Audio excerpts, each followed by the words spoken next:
immense privilege to have this chance to share with you, the elite of the wellness world, our particular take on your subject. We add our own W word to yours. Walking is our W word. That oh so familiar daily activity.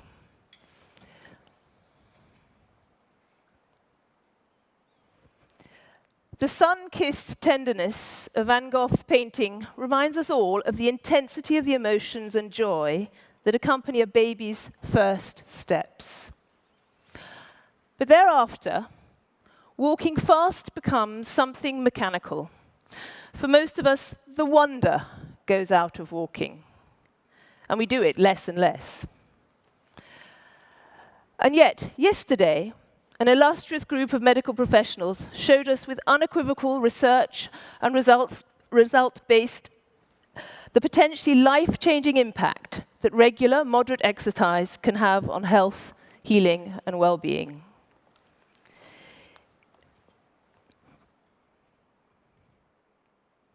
In this, our very own little red book, we outline 10 reasons why we believe that walking, the poster boy of moderate exercise, is perhaps the simplest, most universally accessible wellness response to this contemporary challenge to make a better lifestyle default position easier to achieve for more of us, for our own good and that of society as a whole.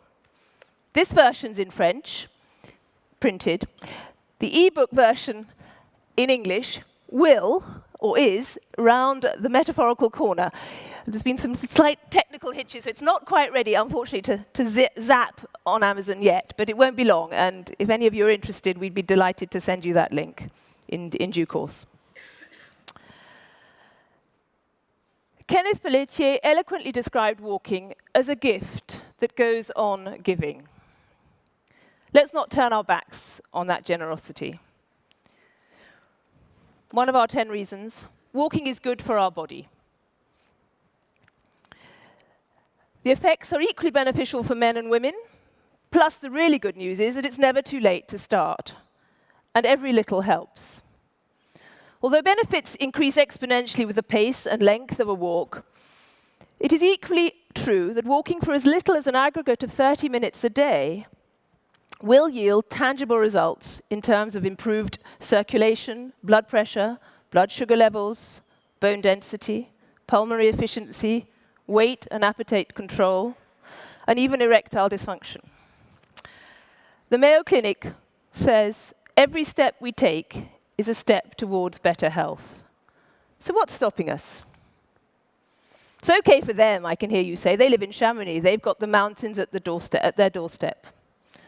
And sure, there's no denying the special appeal of walking in the mountains and reconnecting with nature. Louis taught us a little bit about that.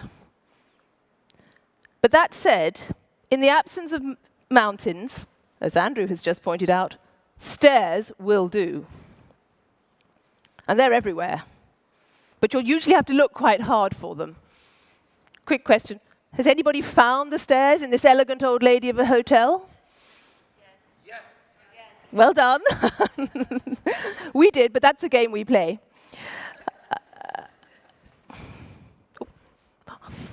I've run over. Hugely run over. My goodness me. Not yet.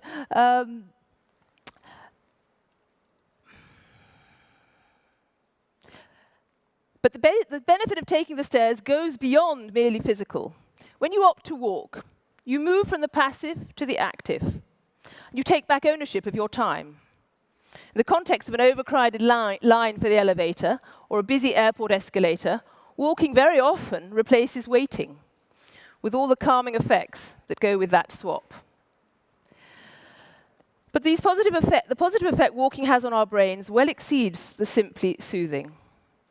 An ever-growing corpus of academic research now concur that exercise changes the structure and function of the brain and has a regenerative effect on grey matter, even in an already mature brain. We can't stop the clock, but we can slow its ticking. The positive implications for both the prevention and symptom alleviation of Alzheimer's and other degenerative mental conditions are major. Not to mention that walking is increasingly being recognized as an alternative or complementary treatment for depression and other psychological disorders. For a well-life formula to be truly effective and sustainable, it must offer an altruistic dimension that connects us not only to our fellow man, but also to the environment in which we live. Much psychological well-being stems from a sense that we can do good and make a difference. Once again, walking steps up to the mark. Let me share some breathtaking stats, if you'll forgive the pun, on air pollution. In the words of the WHO, the World Health Organization, we are facing a public health emergency in terms of air pollution.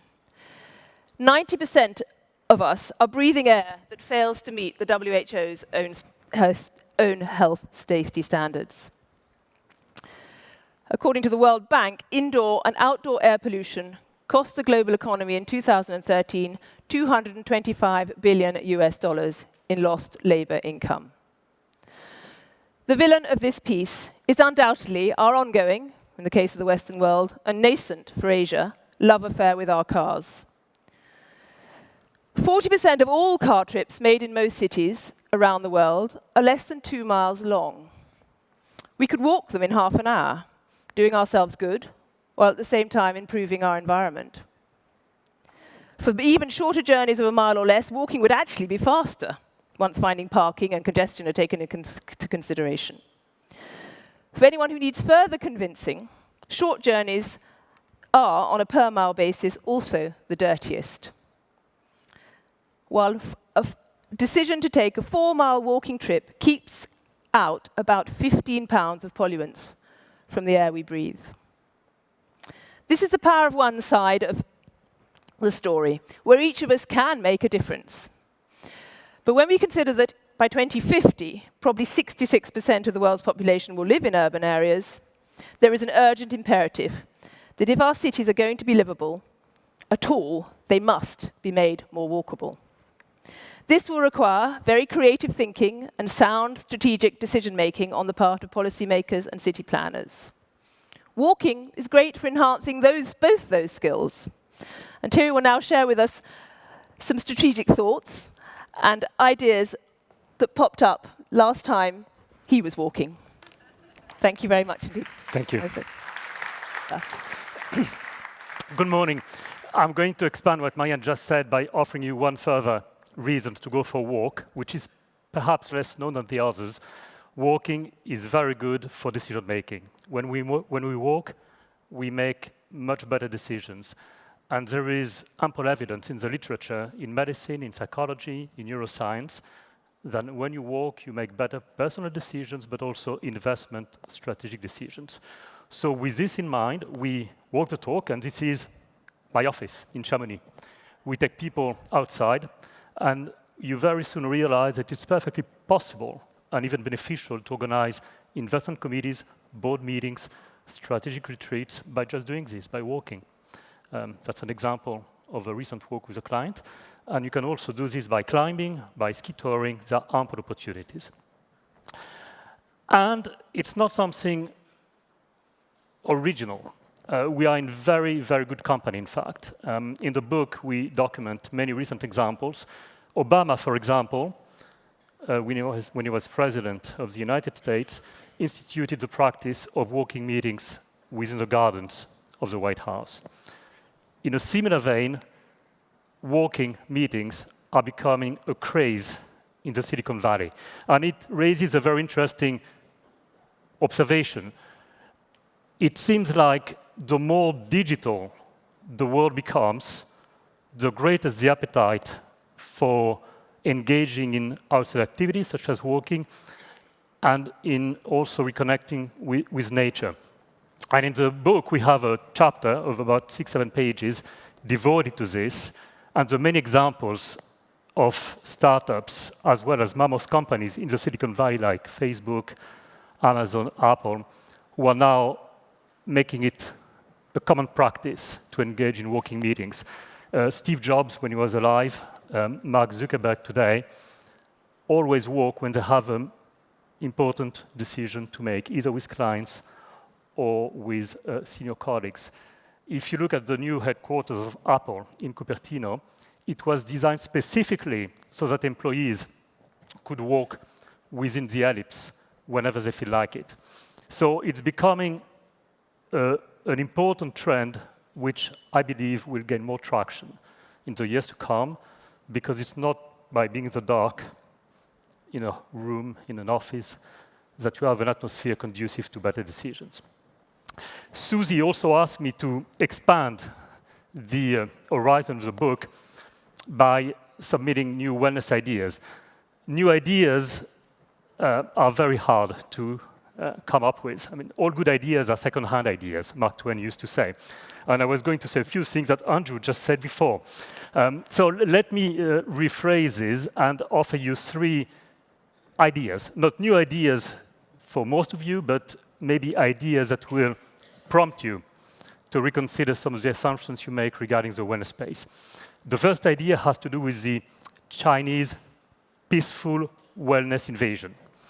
The second idea has to do with the inability of good, cost-free wellness ideas to gain policy traction. This is what Andrew just talked about before, earlier.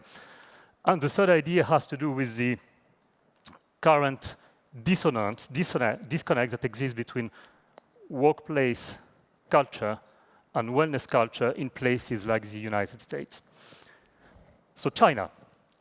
China is so big that we often fail to understand that even an incremental increase has a global effect on the global economy, a significant effect. And not very many people realize that as of this year, the #1 tourist in the world is a Chinese tourist, both in numbers and spending. Last year, the Chinese outbound travelers spent $261 billion while traveling abroad, which is more than the American tourists. And if everything goes along the projected trend, in 2018, which is next year, the 200 million threshold will be crossed, which means that 1 in 10 tourists worldwide will be Chinese. So a monumental effect with global ramifications. And it has a very profound impact on wellness, because the consumer habits of the Chinese traveler are changing extremely fast. Until very recently, the Chinese were known as conspicuous consumers, but this is changing very fast, and now they're embracing wellness, which is going to change considerably the way in which wellness tourism is being run. And the traditional hospitality industry is well aware of this trend and is reacting accordingly, but the wellness industry, it seems to me, at large, is not well prepared. And we can see this in the place where we live, in Chamonix. In Chamonix, believe it or not, the number of Chinese tourists has doubled for the past 5 years, more than 100% growth over the past 5 years. So it's clearly unsustainable, but it's indicative of the strength of the trend. The second idea is the one that Andrew was talking about earlier. Why is it that some solutions that are cost-free, such as walking, are not receiving more attention from the policymakers? And it has to do, as Andrew said earlier, it has to do with the fact that we live in conflicted societies more and more. We live in economies globally. It's not a US or Western phenomenon. It's also true for Russia, China, India, many African economies. In societies in which industries with a lot of money have the means to defend their vested interests. And it's a phenomenon that is going to grow stronger in the years to come. Meaning that, for example, when you offer more walking as a policy solution to the problem of medicine, medical costs, you are not going to receive any attention because it goes against the interest of the pharmaceutical industry, the automotive industry, the construction industry. And maybe we should add to the arsenal of ideas that Andrew proposed earlier, the possibilities that the wellness industry at large creates a lobby to counter the effect of the extremely powerful lobbying efforts of other industries that do not want the status quo to change. The last idea, which I would like to submit for your consideration, is this incredible dissonance that exists between corporate wellness and corporate culture. And again, I'd like to go back to the example of the Silicon Valley companies, tech companies in particular, in the Silicon Valley. Everybody knows what needs to be done in order to be well. And yet, these companies like Apple, Google, Facebook, Amazon, that have very sophisticated workplace wellness programs, also glorify behaviors that are at the opposite end of the spectrum in terms of wellness. You know, work 18 hours a day, otherwise you're a loser. Don't take all your vacations, otherwise you won't make it to the top, and so on and so forth. And it raises a very interesting point about how we make decisions. 2 days ago, the Nobel Prize in economics was awarded to Richard Thaler for his work on behavioral economics. And Richard has shown that as human beings, we are very, very poor at making good decisions for ourselves because we find it very hard to understand what our future is going to be like. So we engage very often in behaviors that are detrimental to our well-being, such as working 18 hours a day and not taking any vacation. So my suggestion to you is, what do we do to overturn these problems and ask whether regulation might be a solution? There is a very successful example in the world, which is the one of the Nordic economies, who are doing everything right. They are growing almost as fast, at the moment, faster than the US economy. They are example of social cohesion. They promote wellness. And all this is done through regulatory policies. So it's a question to you. Maybe shall we be doing more in countries like the US or Southern Europe or the like? Well, my time is up, so I'm going to stop there, and maybe we'll have a chance to exchange some more ideas during the breaks or lunch. And I thank you for your attention.